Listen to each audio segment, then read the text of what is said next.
खबर बीकानेर से है। अब देखिए, समाचार प्लस से बीडी कल्ला ने की खास बातचीत। उन्होंने कहा कि मुझे बड़ा हिंदू कौन, हम धर्मनिरपेक्षता पर भरोसा करते हैं। बीकानेर में 6 महीने से दूर करूंगा रेल फाटकों की समस्या। वहीं पर 10वीं बार चुनाव लड़ रहे हैं डॉक्टर बीडी कल्ला। क्या कुछ कहा उन्होंने, आप भी सुनिए। डॉक्टर बीडी कल्ला हमारे साथ हैं। कल्ला साहब, आपने एक और नामांकन भरा है, सब कुछ मुहूर्त के हिसाब से हो रहा है? हाँ, निश्चित रूप से जी, मुहूर्त का तो ध्यान रखते ही हम लोग जी। कल्ला साहब, मुख्यमंत्री का दौरा, कितना उत्साह भर गया आपके कार्यकर्ताओं में? मुख्यमंत्री जी के दौरे से कार्यकर्ताओं में जबरदस्त उत्साह आया है और आगे आने वाले समय में आप देखना कांग्रेस की सरकार बनेगी और जो गारंटियां मुख्यमंत्री जी ने अब तक दी है वो जारी रहेंगी। ओपीएस जारी रहेगी और 7 गारंटियां नई जो उन्होंने दी हैं जिनमें ओपीएस भी सम्मिलित है, ये सब इम्प्लीमेंट होगी।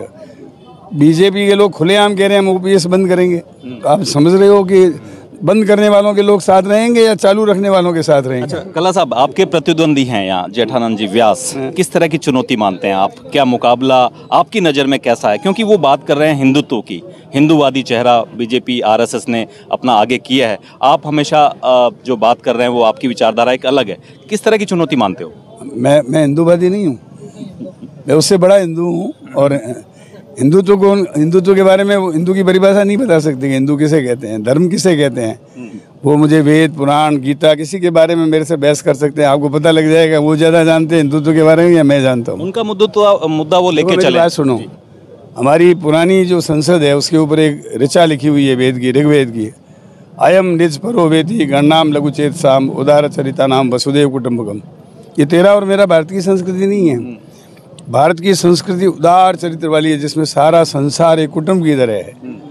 तो एक तरफ तो वसुदेव कुटुंबकम की बात करते हैं, दूसरी तरफ जो है धर्म की परिभाषा भी नहीं जानते। इन चुनावों में खास तौर से आपका मुद्दा क्या रहेगा सर? आप 5 साल बहुत महत्वपूर्ण पदों पर रहे हैं। मैं बीकानेर के लोग मुझे जानते हैं, मैं बीकानेर के लोगों की नब्ज को पहचानता हूँ। वो सब जानते हैं कि ये व्यक्ति बहुत simple living and high thinking is the motto of Indian religion में विश्वास रखने वाला है। सादा जीवन उच्च विचार।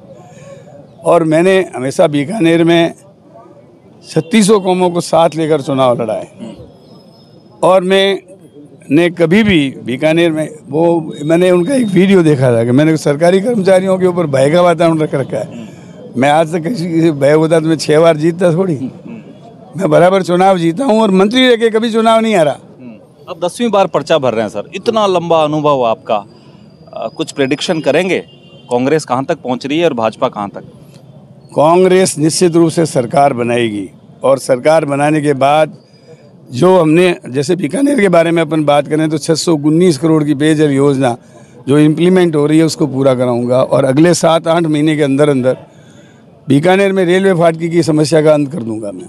और इसके साथ साथ जो कॉलेजेज हमने मंजूर कराए हैं, Ayurveda college, public health science college, dairy science college और 2 सामान्य कॉलेज, इन 5 के भवन बना के बीकानेर की जनता को समर्पित करूंगा। 40 करोड़ की जो सड़कें पूर्व और पश्चिम में मंजूर कराई हैं इसको इम्प्लीमेंट कराएंगे और उसके साथ साथ पीबीएम हॉस्पिटल का सर्वांगीण विकास कराएंगे।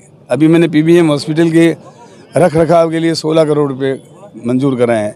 रतन बिहारी मंदिर के लिए 3.5 करोड़ रुपये, लक्ष्मीनाथ जी के मंदिर के लिए 2.5 करोड़ रुपये। ये धर्म की बात करते हैं, हिंदुत्व की बात करते हैं, मंदिरों के लिए कौन सा पैसा खर्च करिए बताएं।